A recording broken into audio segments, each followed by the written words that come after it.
Almost everybody works too much for their results. You have to understand that this feeling is not there because you work too much for your results. It is not. It is just because it's part of your biology. No matter how much results, no matter how much money you have, no matter how much success you have, you will always just make it your baseline. The goal is to understand that your baseline needs to be 5 times lower than what you have right now. That is the secret to happiness. I know it sounds preposterous. You might think that you will get complacent. You might think that you would get actually lazy and procrastinating and not do the things that you want to do. But in fact, because you will be happy, you will do more, you will have more energy, and you will be more grateful for what you have. You will enjoy life more. If you understand that everything above the minimum threshold of existence, just food, shelter, and just that, everything else is just a bonus, is just a proof of how successful you are. If you can save up some money, no matter how much, if you can just spend it on whatever you want that's not really necessary for your existence, that's a bonus. You have to understand that for most of human history, that was not the case for 99% of people. You have to understand where and how we are. We have to get a little bit of perspective to understand that the level of comfort and technologies that we have access to right now, not even kings had in the olden days. You have to realize that and put it in perspective. Just understand what it means to have more than a king, to have more comfort, more technologies, more entertainment, more consumption, just something that someone would pay tremendous amounts of money to get. Wars were fought over spices that you can buy so cheaply today. You have to understand that what we used to consider so precious nowadays, it's not that big of a deal. We get it for granted. We take it for granted. Even the ability to buy a house, just that ability in itself, it's a privilege. Sure, it's very difficult to do, but just to have the ability to even consider that is a privilege. You have to understand that for most modern human history, most people could not own a house.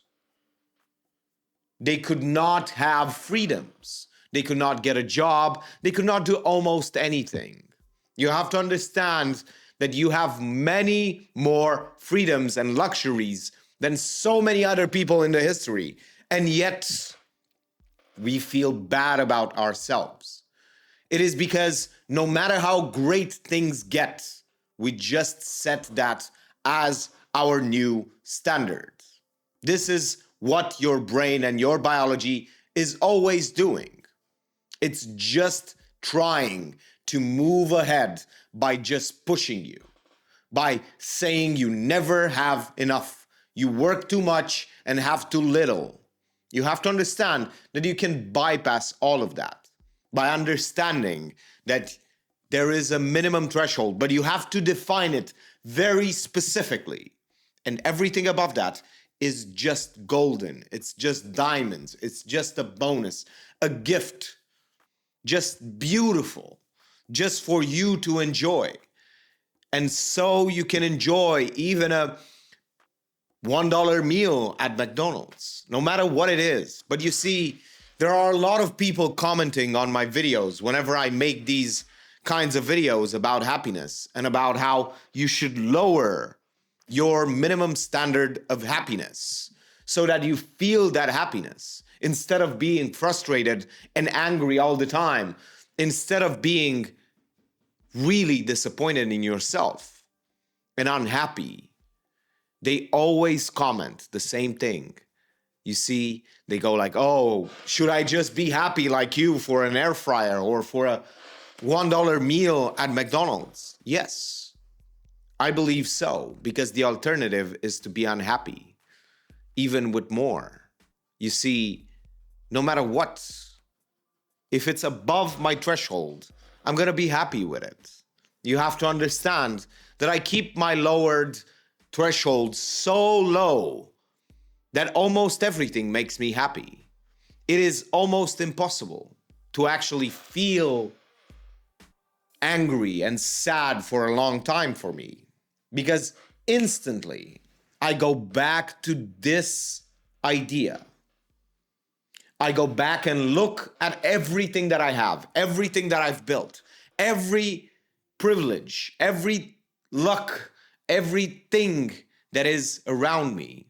And I just build proof, and I just build experiences for myself whenever I feel down, whenever I feel sad, whenever I feel angry, frustrated, betrayed, whatever it is, to go back to that idea, to go back and look at all those things and just enjoy them again and again and again, because it's a ritual. Happiness is not something that you get. Happiness is something that you do. It's a ritual that you play every single day, just like any other emotion. If you're bored or annoyed at your own emotions, you have to understand that you are doing some specific things every single day to feel those things. And it can be so easy to just build the proof of all of the things that you've built, all of the things that you've achieved, all of the things that you can enjoy, all of the things that are a privilege in your life. Sometimes it's just writing them down. Sometimes it's just building a wall of all of the people that you've helped and have written a review. You have to understand that all of these things, sometimes it's just counting your savings. Instead of having it in a bank account and seeing the number, just counting it and then writing it down. If it's more or less, it doesn't matter. Just counting it down and seeing that it takes 15 minutes to actually count all your money. You have to understand that these things are rituals. These things keep you fed with happiness. But you see, most people don't implement them because they seem quirky. They seem weird. Why would I count my money every single week or every single month when I could just look at it on my phone? Get the experience of counting money for 10 minutes and losing the count and then having to go back again and count it again. Trust me, it's a good feeling, and it reinforces that idea of saving and also appreciation, because you can remember times when you're counting. You can just remember times when you had nothing, when you absolutely had nothing. You barely knew where your next meal would come from. And now you have 1 year worth of salaries in the house. You have to understand how much of a privilege that is and how grateful you should be for your savings. But if you don't count it, if you don't sit down and count it, you have no idea. It's an abstract idea. But you see, if you put it down on a table and start counting 10 bills after 10 bills after 10 bills, and so on and so forth, your brain goes like, oh my God, I'm rich. Even though you're not, it doesn't matter. Your brain sees that. You see, it just notices it. It just sees the proof. An abstract number. I have more money in my bank account than I have in my house. You see, but that money in my house builds more happiness and makes me feel more rich than the one that I have in my bank account. Just because I count it once in a while. You have to understand that you need to ritualize the emotions that you want to have, no matter what it is: joy, happiness, adventure, All of these things can be ritualized. You have to understand that it's that easy. You don't have to do anything more than make a ritual. And if it doesn't work, change it. And if it doesn't work, change it again, and so on and so forth. And see what works and what gives you that emotion, what ritual gives you that emotion. But this is built on the foundation that emotions is not something that you get. It's something that you create and generate through behaviors and ideas. You have to understand that that's how it works.